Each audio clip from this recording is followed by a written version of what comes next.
There's an old stretch of road between Boone Hollow and White Oak Gap, the kind that doesn't see much traffic anymore. It's cracked and narrow, swallowed by overgrown brush, and on foggy nights the trees lean in so close it feels like the woods themselves are listening.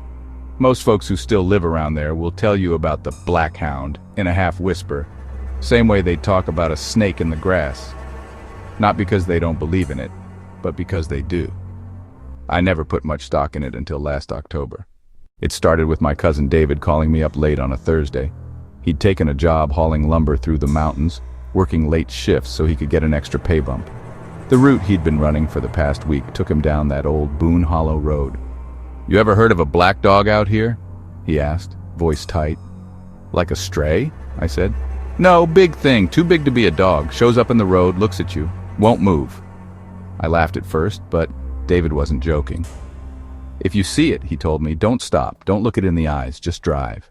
2 nights later, I decided to ride along with him. The plan was simple.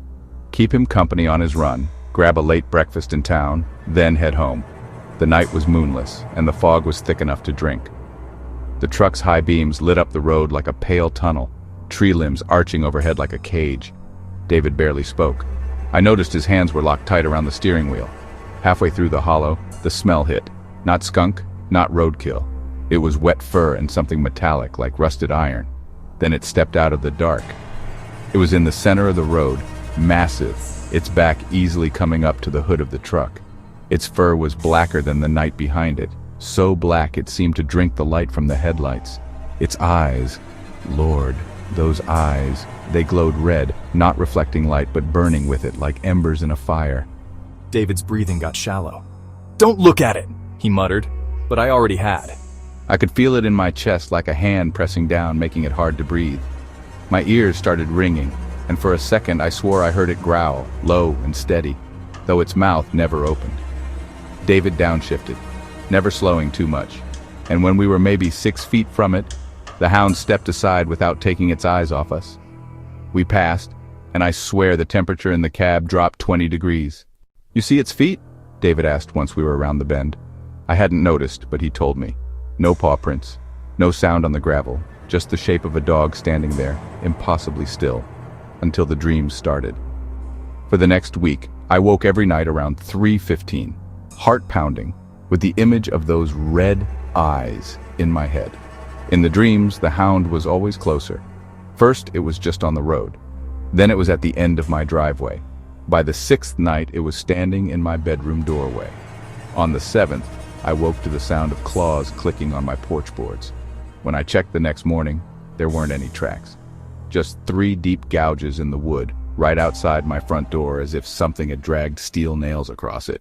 That night, David called me. He'd stopped taking the Boone Hollow route altogether. Said the last time he drove it, the hound had followed the truck for over a mile, keeping pace in the trees. "I didn't see it blink," he said. "Not once." Local lore says the black hound shows up to people just before disaster. A death in the family, a wreck, a fire. It doesn't attack. It doesn't have to. Its job is to watch, to make sure what's coming can't be stopped. I moved 2 months later. David quit trucking altogether. I told myself I'd left the hound behind in Boone Hollow, that it was tied to that stretch of road and not to me. I was wrong. It happened on another foggy night, but this time in my new place, 40 miles from the hollow. I'd been unpacking boxes late, the radio murmuring in the background when the smell came creeping in through the open window. Wet fur, rusted iron. The radio went silent mid-song. I turned toward the sound of claws clicking on hardwood. My heart punched against my ribs. The noise was coming from the hallway. The hallway was narrow, with the kitchen light casting a dim glow just far enough to catch the edge of the doorway. And there it was. Not in the road, not in the yard, but inside. It filled the frame, its head nearly brushing the top of the door. The fur drank in the light like before, but the eyes, they weren't just glowing now. They burned. My legs wanted to run, but I couldn't move, couldn't breathe. The hound stepped forward, slow, deliberate. No sound from its paws, just that suffocating presence pressing against my chest. It lowered its head until its muzzle was inches from mine. The heat from its breath was unbearable, like opening an oven door. And beneath it was that iron scent, sharper now, almost coppery. Then in a voice that wasn't a voice, more like a thought seared into my skull, it spoke, "It's time." The lights in the house flickered, and when they steadied, it was gone. But outside, in the street, firelight bloomed against the fog. Sirens wailed in the distance. I didn't need to look to know. Whatever it was watching for had just begun.